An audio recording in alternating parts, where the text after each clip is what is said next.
الله وبركاته. بسم الله الرحمن الرحيم. الحمد لله رب العالمين، والصلاة والسلام على أشرف الأنبياء والمرسلين سيدنا محمد وعلى آله وصحبه أجمعين. أما بعد، قال تعالى وهو أصدق القائلين: أعوذ بالله من الشيطان الرجيم. يا أيها الناس اعبدوا ربكم الذي خلقكم والذين من قبلكم لعلكم تتقون. يا أيها الناس أي أهل مكة اعبدوا وحدوا ربكم الذي خلقكم أنشأكم ولم تكونوا شيئا وخلق الذين من قبلكم لعلكم تتقون بعبادته إقابه. ولعل في الأصل للترجي، وفي كلامه تعالى للتحقيق، والله أعلم بالصواب. Bapak-bapak, ibu-ibu, saudara-saudara jamaah Majelis Ta'lim Fajrul Islam yang saya cintai, sore ini kita lanjutkan pengajian kita sampai kepada ayat Ya ayyuhan nasu u'budu rabbakumul ladzi khalaqakum dan seterusnya. Ada beberapa butir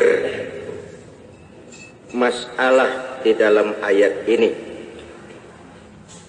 Pertama, kalimat nas, ya ayyuhan nas, wahai manusia.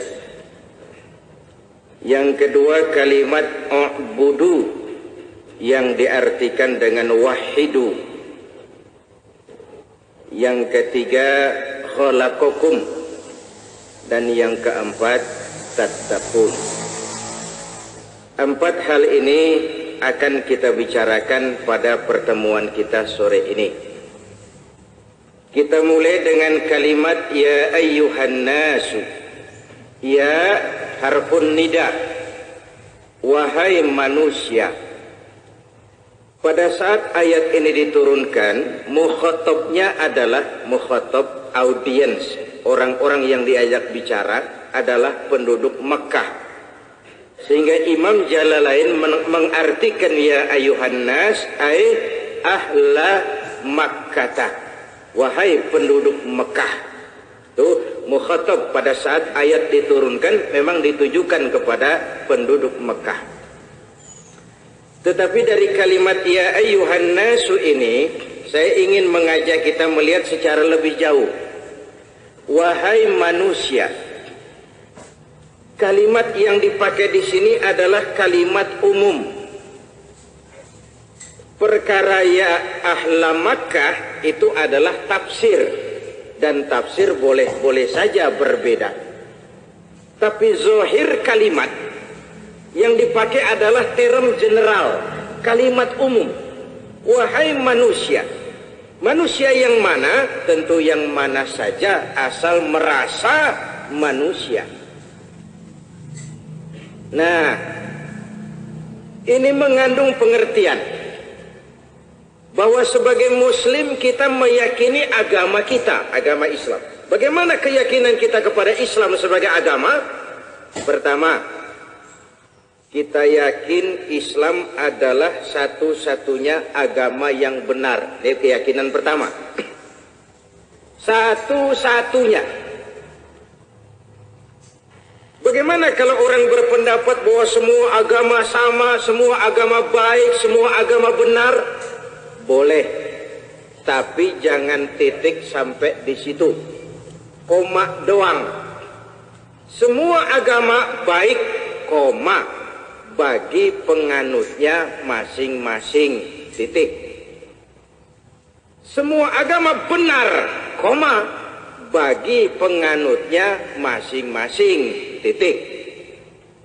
Bagi kita muslim yang benar Islam. Bagi orang lain yang benar agamanya, bodoh amat, kita kagak ngurusin. Kalau semua agama sama, semua agama baik, semua agama benar, titik sampai di situ, ini kalimat riskan. Ini kalimat rawan, ini kalimat bisa membelokkan kita kepada yang kemarin-marin kita bicarakan, munafik. Sekurang-kurangnya munafik kalau tidak jadi murtad. Semua agama sama, titik sampai di situ, kalimat itu bisa membawa kita kepada munafik, bahkan yang lebih tinggi bisa membawa kita kepada penyakit murtad.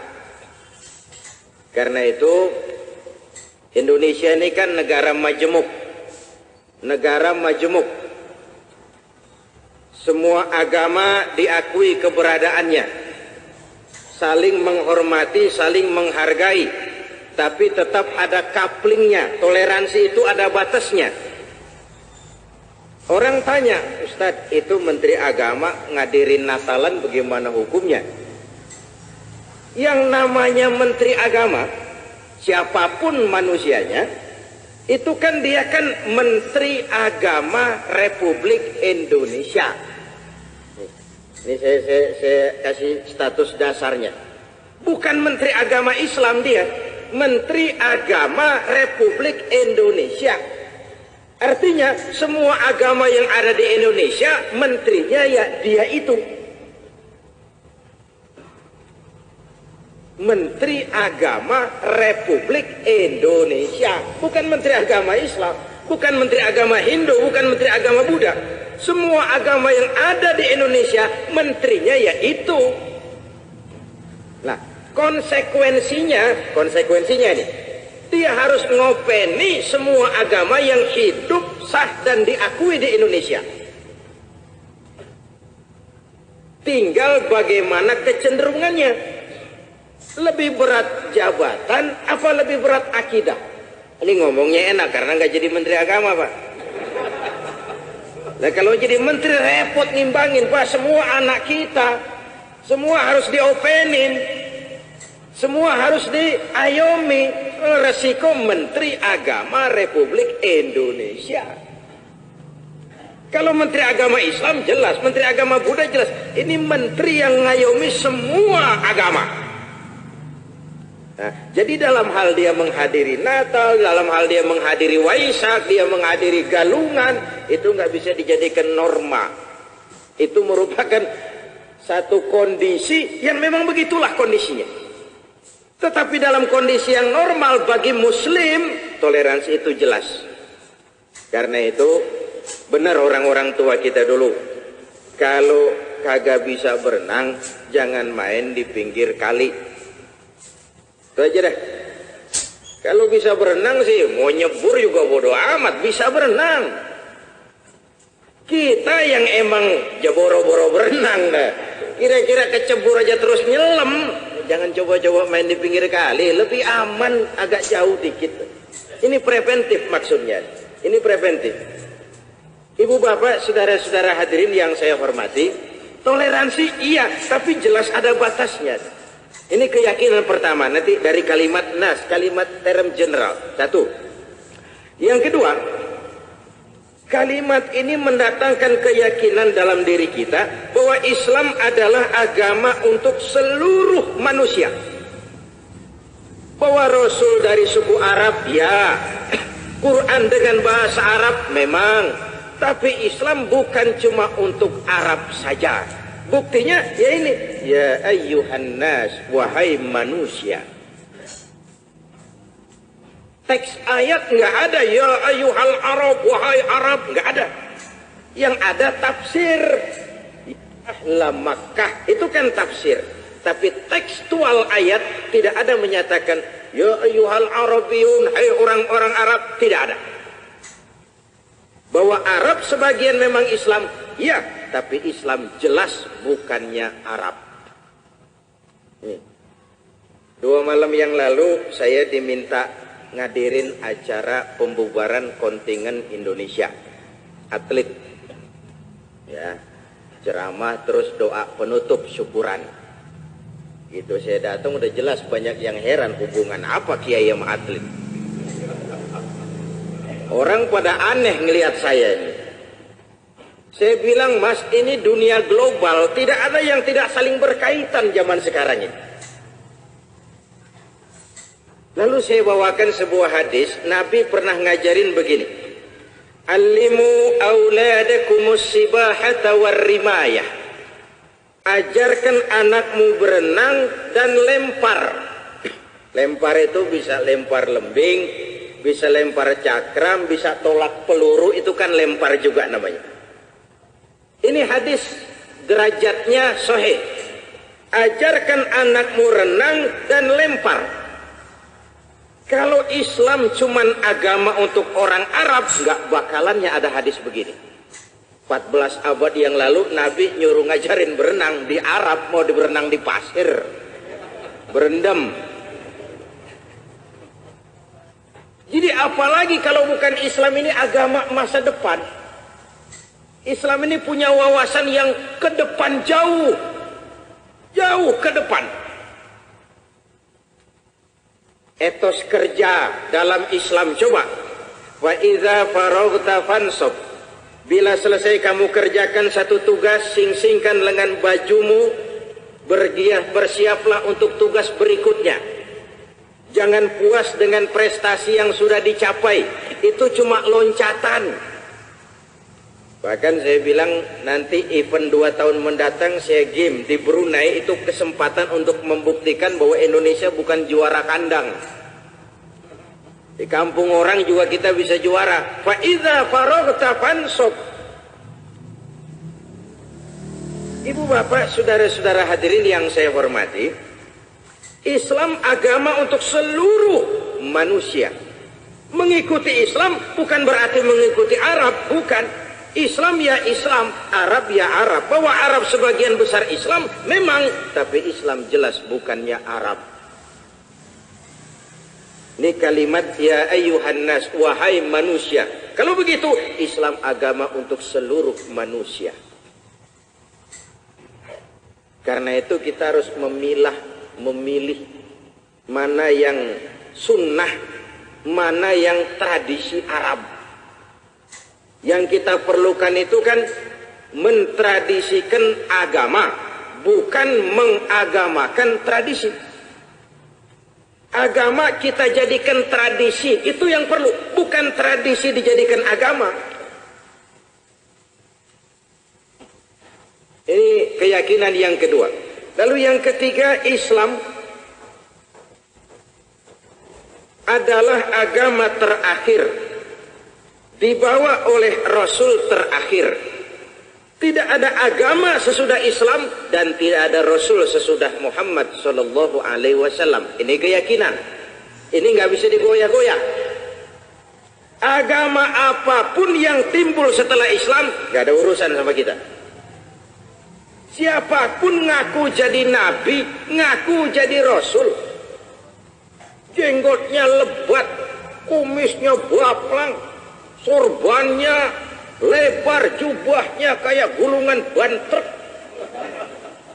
ayat Qur'annya kayak hujan, hadisnya kayak gerimis. Kalau ngaku jadi nabi, ngaku jadi rasul, kita wajib untuk tidak percaya. Ini keyakinan, wajib untuk tidak percaya. Jadi kecenderungan dunia global ini kan kadang-kadang kalau dengar yang namanya orang pinter, udah kayaknya apa aja udah diserahin. Udah orang pinter tahu yang orang lain kagak tahu. Ibu bapak, saudara-saudara, lalu keyakinan yang keempat, Islam sebagai agama yang kita yakini merupakan batas apakah seseorang mungkin diampuni atau tidak. Itu batasnya Islam. Dalam Islam, dalam kemungkinan, saya bilang dalam kemungkinan mendapat ampunan. Di luar Islam, di luar kemungkinan mendapat ampunan. Kenapa? Karena batas Islam dengan di luarnya adalah tauhid. Ini sebenarnya sudah mengarah kepada kalimat u'budu, tapi nanti u'budu saya jelaskan sendiri. Dalam satu ayat Allah menjelaskan Allah akan mengampuni, Allah tidak akan mengampuni dosa orang yang menyekutukannya dengan sesuatu. Tapi Allah mau mengampuni dosa yang selain itu bagi yang dikehendakinya. Menyekutukan Allah itu di luar Islam. Itu di luar jaminan ampun. Mengesahkan Allah, tauhid, dalam Islam, dalam kemungkinan mendapat ampunan. Kenapa kemungkinan? Karena ayatnya diakhiri dengan lima yasha, bagi yang dikehendaki Allah. Nah, jadi kata Nabi begini, siapa yang di akhir hayatnya ucapannya adalah la ilaha illallah Muhammadur Rasulullah, maka orang itu akan masuk surga. Sahabat heran, enteng bener ya Rasul. Iya. Walaupun itu orang mencuri, walaupun itu orang mencuri, kata Nabi. Walaupun orang itu berzina, walaupun orang itu berzina. Kalau dia sudah syahadat, dia yakin dengan kebenaran kalimat itu sampai tetes darah paling akhir, orang itu surga. Gampang kan? Gampang kan? Ini perkara surga. Tapi kapan masuknya itu urusan lain. Ini kan nggak cerita masuknya kapan, pokoknya surga. Masuknya kapan? Nah, itu soal lain. Soal lain, saudara-saudara. Sebab berdasarkan riwayat-riwayat itu, orang itu kan nanti di akhirat ada yang langsung nggak pakai dihisab lagi. Ada nih kelas VIP nih, kelas VIP nggak pakai dihisab lagi dia. Ada yang dihisab tapi formalitas aja. Kenapa? Udah jelas lebih banyak kebaikannya daripada kejahatannya. Dihisab juga tapi formalitas. Ada yang dihisab juga teliti betul. Teliti betul. Kenapa? Ini golongan jelimet. Jelimet perlu diteliti betul. Ibu bapak, saudara-saudara hadirin yang saya hormati, karena itu iman merupakan batas. Apakah seseorang mungkin diampuni dosanya atau tidak? Batasnya itu iman. Dalam iman, dalam Islam, dalam kemungkinan mendapat ampunan. Karena itu saya sering katakan, inilah intan paling mahal, inilah mutiara yang paling berharga. Nilai-nilai iman. Ini kapstok dari amal kita. Kalau iman keyakinan benar, amal kita ada manfaatnya, ada kapstoknya tempat dia nyangkut. Tapi kalau iman salah, keyakinan tidak benar, amal kita nggak ada tempat nyangkutnya, nggak ada kapstoknya. Ibu bapak, saudara-saudara hadirin yang saya hormati, ini keyakinan dari kalimat ya ayyuhan nasu, wahai manusia. Ketika ayat ini turun, mukhatabnya adalah ya ahla Makkah. Benar Imam Jalalain. Tapi kemudian kita melihat ini isyarat bahwa Islam adalah agama untuk seluruh manusia. Walaupun turun di negeri Arab, Quran dengan bahasa Arab, tapi tidak hanya untuk orang Arab saja. Ini kalimat ya ayyuhan nas. Yang kedua kalimat u'budu, ay wahidu. U'budu, sembahlah Tuhanmu. Bimakna wahidu, esakan Tuhanmu. Nah, ini apa bedanya kok dari ibadah kok ke tauhid? Begini, ibu bapak, saudara-saudara, kalau kita yakin bahwa cuma Allah sajalah tempat kita menyembah, tidak menyekutukan Allah dalam peribadatan, itu yang disebut tauhid rububiyah namanya. Tauhid rububiyah. Kita tidak menyembah kecuali hanya kepada Allah. Kita tidak minta tolong kecuali hanya kepada Allah. Kita tidak melarikan persoalan kecuali hanya kepada Allah. Kita tidak akan pernah takut kecuali hanya kepada Allah. Itu yang disebut tauhid rububiyah. Keyakinan tauhid yang diterjemahkan lewat ibadah dan sikap hidup. Nah, kalau keyakinan yang berbentuk akidah, la ilaha illallah, tidak ada Tuhan selain Allah, itu yang disebut tauhid uluhiyah namanya. Mengesahkan Allah di dalam zatnya, bukan di dalam ibadahnya. Kalau di dalam ibadahnya, itu yang kita sebut tauhid rububiyah. Nah, jadi kenapa Imam Jalalain lebih cenderung mengartikan u'budu dengan wahidu, meluruskan tauhid rububiyah. Hendaknya cuma Allah saja yang engkau sembah. Jangan menyembah yang selain Allah. Tauhid dalam ibadah. Ini kalimat menyangkut urusan ibadah, ibu bapak, saudara-saudara. Tujuan penciptaan manusia ini kan wa ma khalaqtul jinna wal insa illa liya'budun. Aku tidak ciptakan jin dan manusia melainkan untuk menyembah kepadaku. Setiap agama punya tata cara ibadah masing-masing. Dan Islam ini merupakan paket. Ibadah itu dua macam. Ada ibadah yang Allah memerintah. Caranya juga Allah jelaskan. Di sini kita cuma pelaksana. Nggak boleh ngerombak, nggak boleh nambah, nggak boleh ngurangin. Contoh. Dirikanlah sembahyang, caranya komplit. Laksanakan haji, caranya ada. Jadi paket nih, paket. Kerjakan sembahyang, caranya begini. Manusia nggak berhak nambahin, ngurangin, atau ngerombak. Pelaksanaan sih. Dan nggak usah rewel. Apa sih subuh 2, zuhur 4, asar 4. Jawaban paling cepat dari sononya. Tapi inilah perintah yang paket. Masuk akal apa tidak masuk akal, Allah perintah, Rasul ngerjain, para ulama nyontohin, go. Soal masuk akal apa tidak, itu urusan nomor 18. Ini yang disebut amrun ghairu ma'kulil makna. Perintah yang rasio nggak mampu mencerna seluruhnya.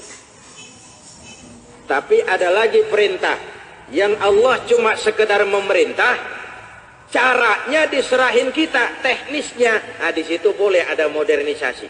Contoh, tutuplah auratmu, itu kan perintah. Caranya bagaimana dan pakai apa? Allah kagak ngatur. Quran kagak ngatur tuh. Tutuplah auratmu, itu saja perintahnya. Pakai apa dan bagaimana, itu urusan kita. Pakai apanya, itu teknologi. Dulu zaman Tarsan, pakai alang-alang. Iya toh, masuk zaman Jepang, pakai karung goni. Sampai zaman nikah, zaman Belanda, kain pepe. Yang kalau ditajin kaku banget tuh. Saringan apa? Saringan tahu.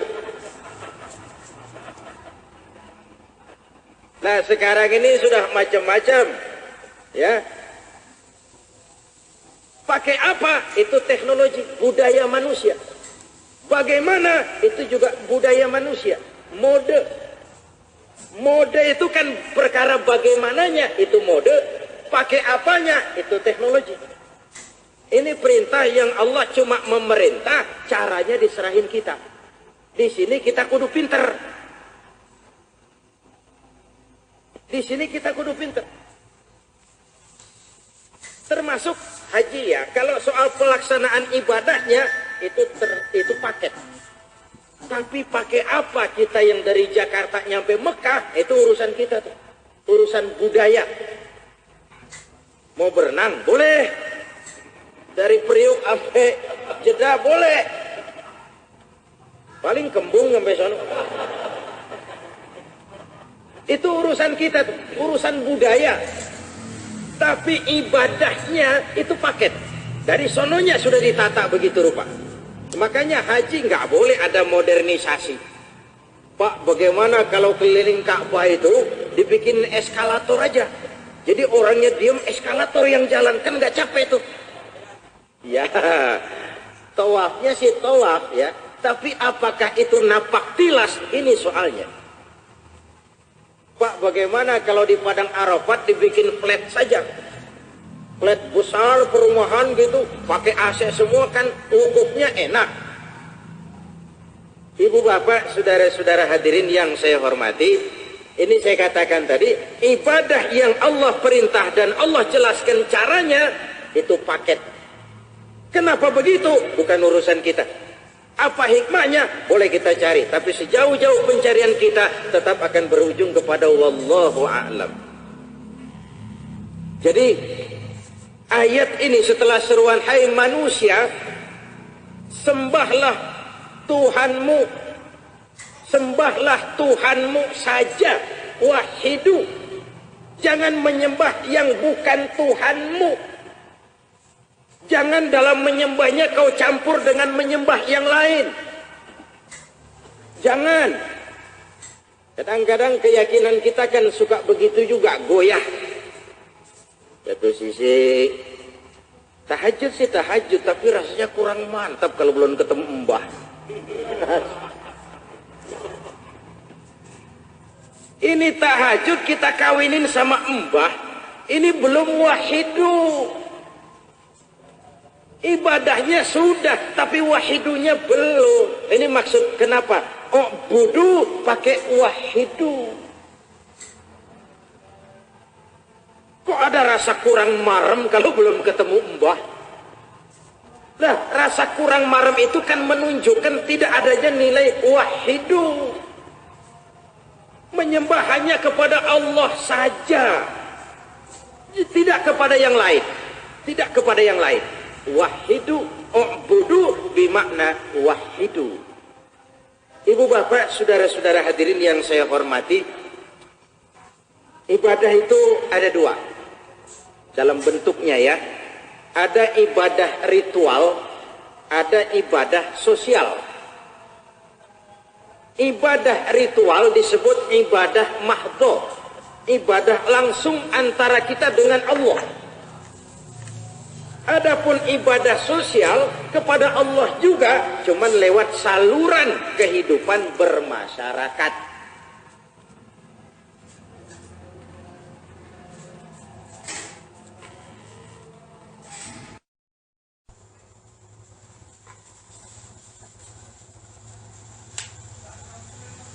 Nah, saya ingin menyampaikan bahwa ibadah sosial tidak kalah nilainya dengan ibadah ritual yang perlu saya tanemin.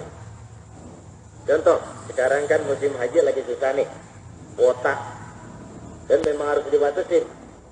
Kenapa? Fasilitas di Mekah, terutama di Mina, itu sangat terbatas. Perlu dibatasin, sebab kalau tidak resikonya kelewat besar. Mekah kota kecil, musim haji dijejali 3,5 juta manusia. Mina itu kota 3 hari dalam setahun. Dalam setahun cuma 5 hari ramainya tuh kota. Fasilitasnya kurang. Nah, ibadah haji itu ibadah mulia. Pahalanya luar biasa. Tapi kan wajibnya cuma sekali seumur hidup. Kalau sudah, Boya lihat tetangga kita 7 kali kita pergi haji, itu mati juga nggak bakal ditulis di atas batu nisan Fulan bin Fulan haji 7 kali. Enggak.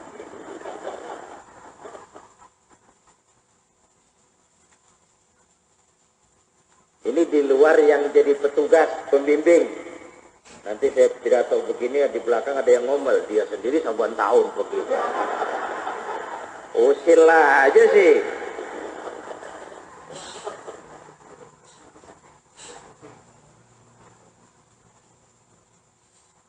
Ya, selain diajak, membimbing jamaah. Selain membimbing, juga pembinaan jamaah. pembinaan jamaah. Nah, buat yang di luar itu yang saya maksud.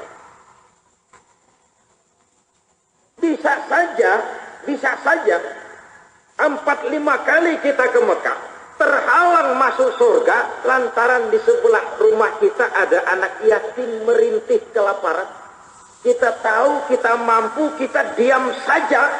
Bisa saja itu yang mengganjal kita untuk sampai ke dalam surga. Bisa saja.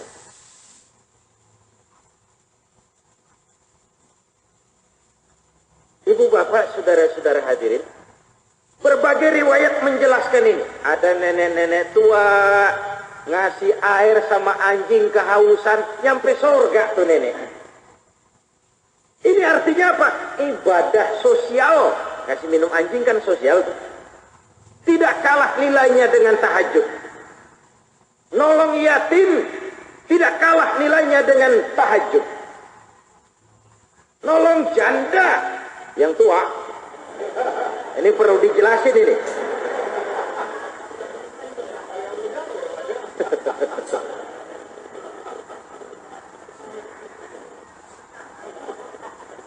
Ya tergantung niatnya. Kalau niatnya, cuman biasanya kalau jandanya mudaan, niatnya jarang yang lempeng biasanya. Niatnya niat tos-tosan itu Pak. Niat tos-tosan. Ibadah sosial itu tidak kalah nilainya dengan ibadah ritual. Jadi kalau tertutup jalan ke arah ibadah ritual, kenapa tidak kita alihkan kepada ibadah yang sosial tadi? Ini yang saya maksud. Ini yang saya maksud. Kalau tertutuplah pintu ke arah ibadah ritual, kenapa tidak kita salurkan lewat ibadah yang sosial? Padahal nilainya tidak kalah dengan ibadah ritual itu tadi. Ibu bapak, saudara-saudara hadirin yang saya hormati, tujuan penciptaan manusia adalah untuk ibadah. Ibadah itu ada yang langsung kepada Allah, namanya ibadah ritual. Ada yang tersalur melalui kehidupan sosial kemasyarakatan, namanya ibadah sosial. Nilainya sama. Nilainya sama. Nah, ibu bapak dan saudara-saudara, jadi bagaimana cara kita beribadah? Itu udah paket. Di sini bedanya agama samawi dengan agama budaya. Kalau agama budaya, ibadah mereka bikin sendiri. Kenapa? Tuhannya mereka temuin sendiri. Mereka percaya di pohon ada kekuatan. Lahirlah upaya pendekatan kepada kekuatan yang ada di pohon itu. Lalu malam-malam tertentu, dia bikin ibadah sendiri. Dia bawa lisong, dia bawa telur 7, dia bawa kembang 7 rupa. Dia taruh di bawah pohon itu. Mbah, ini ayam putih, ayam belang. Ya. Dari sejak zaman dulu keyakinan selalu membawa tata ibadah tersendiri. Terlepas dari bahwa itu menyimpang ya, tapi keyakinan mendorong seseorang untuk berhubungan dengan yang dia yakini. Ini kan intinya. Keyakinan seseorang kepada sesuatu mendorong dia untuk melakukan hubungan, berhubungan dengan yang dia yakini itu. Dia yakin di pohon waro itu ada Mbah Jembrong. Mbah Jembrong itu kesukaannya apa? Petek. Ya biar susah dia cari itu petek. Keyakinan mendorong seseorang untuk melakukan hubungan dengan yang dia yakini itu. Ini sejak zaman primitif. Kita lihat nenek moyang kita begitu, suku-suku Dayak di pedalaman begitu. Asal keyakinan melahirkan tata cara peribadatan sebagai media komunikasi antara dia dengan yang dia yakini. Nah, dari sini kita ambil kesimpulan bahwa Tuhan dengan agama nggak boleh pisah, nggak boleh dipisah. Nggak bisa Tuhan yes, agama no, nggak bisa. Tuhan dengan agama itu paket. Di zaman sekarang ada tuh yang namanya orang-orang akustik. Tuhan yes, agama no. Sama Tuhan percaya, agama bikin sendiri. Tata cara peribadatan bikin sendiri. Tuhan diatur. Nah dalam logika yang sederhana kan pernah saya sampaikan. Saya kepengen dekat sama gubernur. Bagaimana caranya? Ya saya harus ikuti jalan yang telah diatur oleh protokolernya gubernur. Mirip-miriplah para nabi dan rasul itu protokolernya Allah. Ada tata tertib, ada tata cara. Nggak bisa mau ketemu gubernur bikin aturan sendiri. Apa mbahmu gubernur itu? Tuhan dan agama itu paket. Nggak bisa Tuhan yes, agama no. Nggak bisa. Itu merupakan paket. Ubudu wahidu. Hendaklah engkau punya tauhid rububiyah. Apa tauhid rububiyah? Hanya menyembah Allah saja. Tidak mengkombin. Tidak mengawinkan dengan yang lain. Tidak mengawinkannya. Ya tadi itu sudah saya kasih contoh. Tahajud ya tahajud, tapi belum marem kalau belum ketemu buah kakung.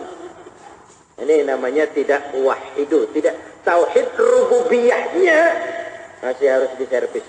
Tauhid rububiyahnya. Sebab di dalam penyembahannya kepada Allah dia masih mengundang yang lain. Nah, jadi kita sudah yakin tidak ada Tuhan selain Allah. Iya. Orang yang begitu itu kalau sama Allah sembayang tapi sama mbah jalan terus bagaimana? Tauhid uluhiyahnya benar tapi tauhid rububiyahnya rusak. Dan itu perlu diservis. Perlu diservis. Ibu bapak, saudara-saudara hadirin yang saya hormati, kenapa kita perlu menegakkan tauhid rububiyah? Hanya menyembah kepada Allah saja. Kenapa? Sebab Rabbukum itu Tuhan yang kau sembah dengan tauhid rububiyah tadi, allazi khalaqakum, dialah Tuhan yang telah menciptakan kamu. Enggak ada yang lain yang menciptakan kamu. Cuma dia itu. Maka cuma dia itu sajalah yang pantas kamu sembah. Mafhum mukhalafahnya, jangan menyembah yang tidak menciptakan kamu. Ini kan rasio. Jangan menyembah yang tidak pernah menciptakan kamu. Mencipta lain dengan membuat. Dalam pengertian Allah, mencipta itu dari tiada kepada ada, sonder bahan. Sonder bahan. Kalau membuat, prototipnya sudah ada, bahannya juga disediain. Di sini bedanya, manusia juga disebut pencipta, pencipta lagu. Kenapa? Apa bedanya? Manusia walaupun namanya mencipta, tapi ada bahannya. Pencipta lagu kayak ngelamun dulu, ya, ngerancang dulu. Saya mau rekaman kaset biasanya tuh nyepi dulu, merokok lepas, kelepus. Apa yang lewat nih? Mencipta juga, sebab dari tiada kepada ada. Tapi kan ada penyangganya. Nah, Allah mencipta, nggak pakai bahan, nggak pakai proses, nggak pakai ngelamun dulu, nggak pakai nyari inspirasi. Kali dia Tuhan mau bikin Nabi Adam melamun dulu bagaimana modelnya? Enggak tuh, enggak. Kalau Allah mau sudah diciptakan kun. Proses yang lewat kun, ini proses yang non eksakta dan tidak bisa diteliti secara ilmiah. Bagaimana proses terjadinya Adam menurut antropologi budaya? Buntu. Di situ otak harus tahu diri. Ini bukan wilayahmu, tak. Prosesnya lewat kun. Mau diilmiahkan model apa? Dari tiada menjadi ada. Itu yang disebut mencipta. Nah kalau mencipta, kita ini umumnya bukan mencipta, membuat. Dari bahan yang sudah ada, prototipnya juga ada, kita buat. Pakai bahan. Maaf, agak vulgar. Anak kita saja. Anak kita. Itu walaupun kita merasa bikin. Merasa. Oh emang bener. Walaupun kita merasa bikin. Tetapi kan coba bayangin dengan kalau kita bikin bangku. Kita bikin bangku, itu finishingnya udah bisa kita arah. Kita bisa rekayasa. Kalau jadi bakalannya begini. Kan begitu. Besok lain model lagi. Ini kalau jadi bakalnya begini nih. Paling bagusnya begini nih. Itu dalam proses pembikinannya, kita udah bisa menggambarkan akhirnya bakal begini di bangku. Tapi anak kan nggak bisa. Ini kalau dari kanan nanti peyang nih.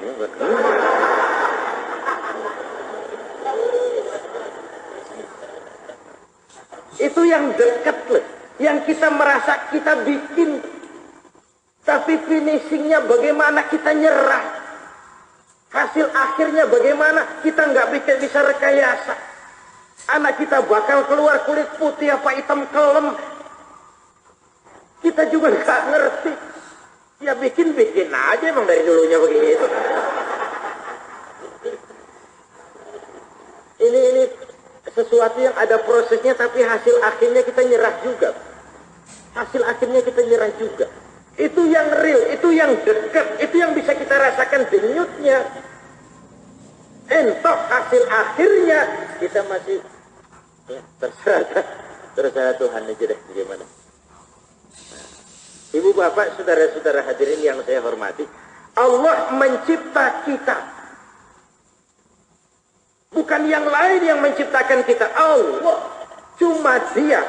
Karena itu pantas cuma Dia juga yang kita sembah. U'budu wahidu rabbakumul ladzi khalaqakum. Jangan menyembah Tuhan yang tidak pernah bikin kamu. Cuma Tuhan yang bikin kamu saja yang harus kamu sembah. Kira-kira bahasa langsungnya begitu. Ngapain sih nyembah yang kagak pernah bikin kamu?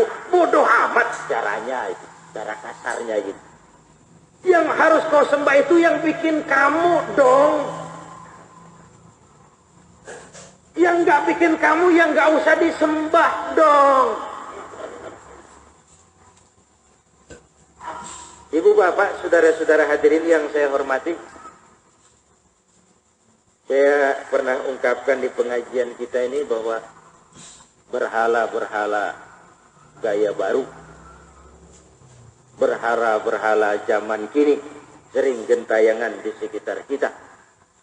Kalau Allah sudah kita jadikan nomor 2, atau yang selain Allah kita jadikan sebagai tujuan akhir dari kegiatan hidup kita, itulah berhala kita. Sesuatu yang bukan Allah, apakah dia bernama pangkat, jabatan, kedudukan, harta, kalau itu sudah kita jadikan tujuan akhir dari hidup, menyingkirkan Allah, itulah dia berhala kita. Jadi jangan, inilah kita kalau melihat maksiat zahir seakan-akan kita bersih, padahal maksiat batin. Maksiat batin itu lebih bahayanya, lebih besar daripada maksiat zahir. Jadi saya kembali, kenapa Imam Jalalain mengartikan u'budu dengan wahidu? Sudah saya jelaskan. Kenapa cuma Allah saja yang perlu kita sembah? Sudah dijawab oleh ayat. Karena wallazi khalaqakum, dialah Allah yang telah menciptakan kamu dari tidak ada menjadi ada. Setelah ada, dibaguskan bentuknya, dikasih panca indera yang cukup, ditunjukkan ini jalan baik, ini jalan lurus. Kalau sudah demikian, pantas dong Allah minta pertanggungan jawab. Nah, itu logikanya nanti ke sana. Itulah berkaitan dengan keadilan Tuhan. Kita ini kan mau jahat, mau baik kan udah ada di sononya. Kenapa kita diadilin lagi di akhirat? Ini. Kita dikasih otak, dikasih panca indera, dikasih bekal hidup, diutus Rasul, ditunjukkan jalan benar dan salah. Dan kita bisa membedakan. Pantas kalau ada pertanggungan jawab. Pantas kalau Allah menuntut keadilan. Pantas kalau kita juga harus bertanggung jawab. Ibu bapak, saudara-saudara hadirin yang saya hormati. Karena itu Orang ada yang bilang, Pak, kenapa di akhirat kita diadilin? Toh kita jahat, kita baik kan sudah ada di sononya. Loh, yang di sononya itu tahu nggak kita? Nggak tahu. Ya kalau nggak tahu nggak usah ngomong. Kenapa kita minta doa panjang umur? Padahal umur ada jatahnya. Tapi nggak kapoknya orang kalau doa, Allahumma tawil umri, panjangkan umur saya. Pertama, jawabannya ini pertama, umur udah ada batasannya itu pasti. Tapi kita nggak dikasih tahu. Karena nggak dikasih tahu, kita minta. Kita minta. Apa bisa? Allah Maha Kuasa. Takdir nggak bisa berubah. Oleh siapa? Oleh manusia. Kalau Allah sendiri yang mau merubah, urusan apa sama orang? Urusan apa sama orang? Tapi kan ayat Quran bilang, wa iza jaa ajaluhum la yastakhiruna sa'atan wa la yastaqdimun. Kalau ajal sudah datang nggak bisa dimundurin, nggak bisa dimajuin. Buat apa berdoa? Nah, saya bilang itu ayat pakai fi'il madhi. Fa iza jaa ajaluhum. Kalau ajalnya sudah datang, nggak bisa dimundurin, nggak bisa dimajuin. Soalnya kenapa? Udah datang. Udah datang. Kalau belum datang, itu urusannya. Itu juga nih. Pak Zainuddin udah datang. Lah kagak bisa dibatalin pengajian. Udah datang. Tapi kalau belum datang, itu tergantung. Bisa terus, bisa bubar. Ajal juga begitu. Kalimatnya fi'il madhi. Fa idza jaa ajaluhum. Apabila sudah datang ajal, sudah datang. Udah datang mau diapain? Kalau bukan diterima. Tapi belum datang, waktu belum datang, itu hak prerogatifnya Allah. Hak prerogatifnya Allah. Makanya ada hadis, la yaruddul qadar illa doa. Tidak bisa menolak qadar kecuali doa. Doa ini apabila diijabah oleh Allah, itu hak mutlak dari Allah Subhanahu wa ta'ala. Karena itu kita diminta banyak-banyak doa. Tapi kata Imam As-Suyuti bilang, doa itu mencakup 4 hal paling penting. Pertama, orang yang berdoa. Yang kedua, tempat di mana tuh orang doa. Yang ketiga, waktunya, kapan dia berdoa. Yang keempat, baru bagaimana bentuk doanya. Syarat kabulnya sebuah doa enggak lepas dari 4 ini, kata Imam Suyuti. Pertama, hal orang yang berdoa. Kita bisa aja dibaca yang orang lain baca, tapi hasilnya enggak kayak orang lain. Doanya sama, fasenya lebih fase kita, tapi dia mengepul, kita mau banter. Apa yang salah? Kualitas. Makanya ada beberapa yang doanya itu nggak ditolak Allah. Seperti orang puasa, doanya diterima. Musafir, doa orang jauh kepada saudara yang jauh. Orang yang lagi haji sampai pulang. Orang yang lagi di medan perang sampai pertempuran selesai. Itu orang-orang yang dalam kondisi doanya diijabah oleh Allah. Satu contoh. Abdurrahman bin Auf pernah minta kepada Nabi diajarkan doa. Ya Rasul, ajarkan saya satu doa yang kalau saya minta Tuhan nggak pakai tempo, langsung spontan. Apa jawab Nabi? Sederhana. Ya Abdurrahman, isi perutmu dengan barang halal, diijabah doamu. Tuh, makanan kita kok ada kaitannya sama doa. Nah kalau perut diisinya haram melulu, bagaimana doa itu mau naik? Berat ya, digandolin sama dosa. Berat, kagak ngangkat doanya, nggak ngangkat.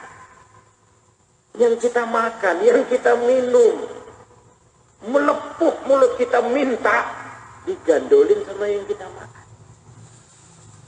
Kan pernah saya bilang, kalau memang ada orang yang kata Nabi, man qara'a bi bismillahirrahmanirrahim summa marra 'alal ma' falyajbur. Siapa orang baca bismillah, dia lewat di atas air, beku tuh air, dia bisa jalan di atas air. Bismillahirrahmanirrahim, orang bisa jalan di atas air. Tuh, ini soalnya bukan cuma bacaannya, tapi orangnya yang model koyo opo. Lah kayak kita kelem,